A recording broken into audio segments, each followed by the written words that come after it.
એક દિવસ જ્યારે ભગવાન શ્રી કૃષ્ણ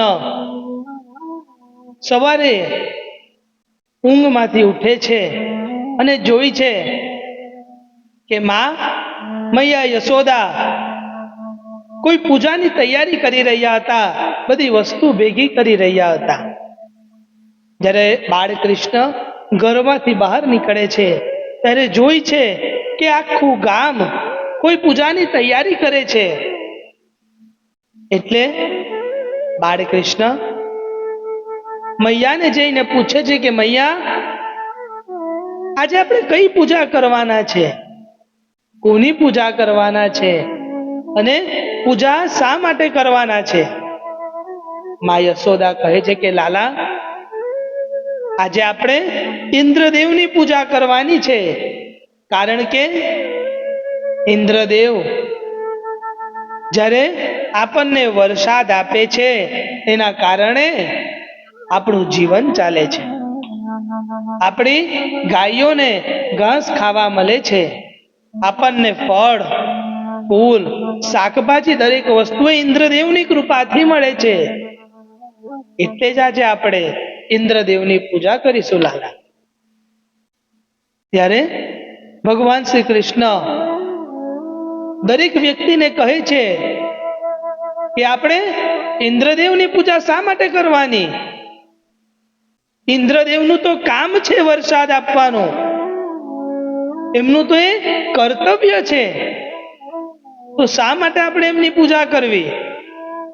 આપણે ગાયોને તો ઘાસ, આપણને ફળ ફૂલ શાકભાજી એ દરેક વસ્તુ તો ગોવર્ધન આપે છે.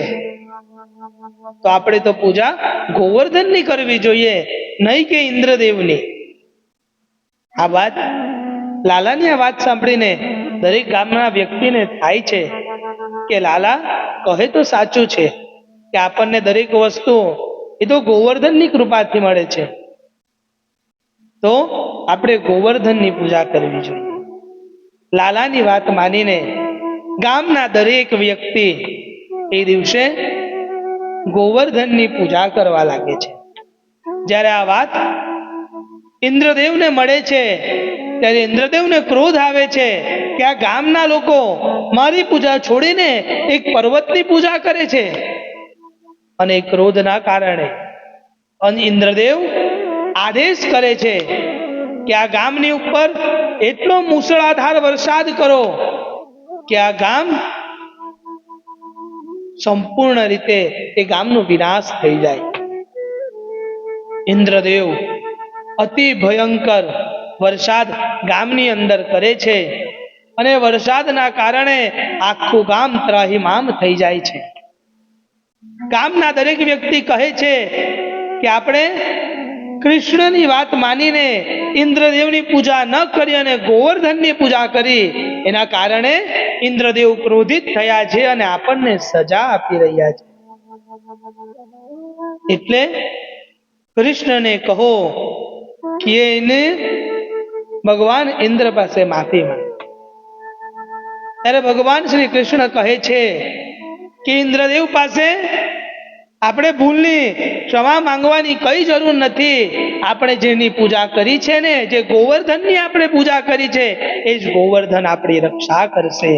અને એ સમયે બાળ કૃષ્ણ પોતાના હાથની સૌથી નાની આંગળી ઉપર ગોવર્ધન મહારાજને ઉચકી લે છે અને સંપૂર્ણ ગામના દરેક વાસી ગોવર્ધનની નીચે આવી જાય છે અને ગોવર્ધન મહારાજ એ દરેક વ્યક્તિની રક્ષા કરે છે.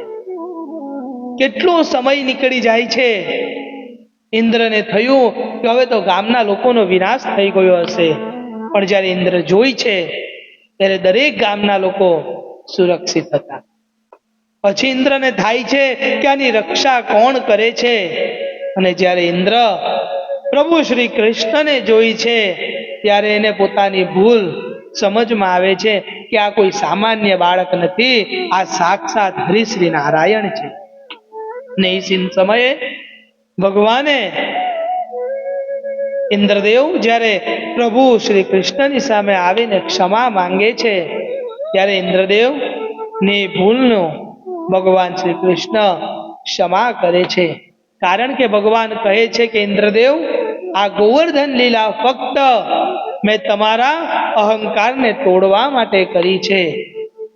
કથા માત્ર એ જ સમજાવે છે કે આપણા પાસે કેટલું પણ મોટી વસ્તુ હશે, એનો જો આપણા પાસે અહંકાર હશે તો ભગવાનને અહંકાર તોડતા વાર નથી લાગવાની. કારણ કે આપણા પાસે જે છે એનાથી કેટલાય ગણું એ ભગવાન પાસે છે. એટલે ભગવાનની સામે કોઈ વખત અહંકાર ન કરવો જોઈએ.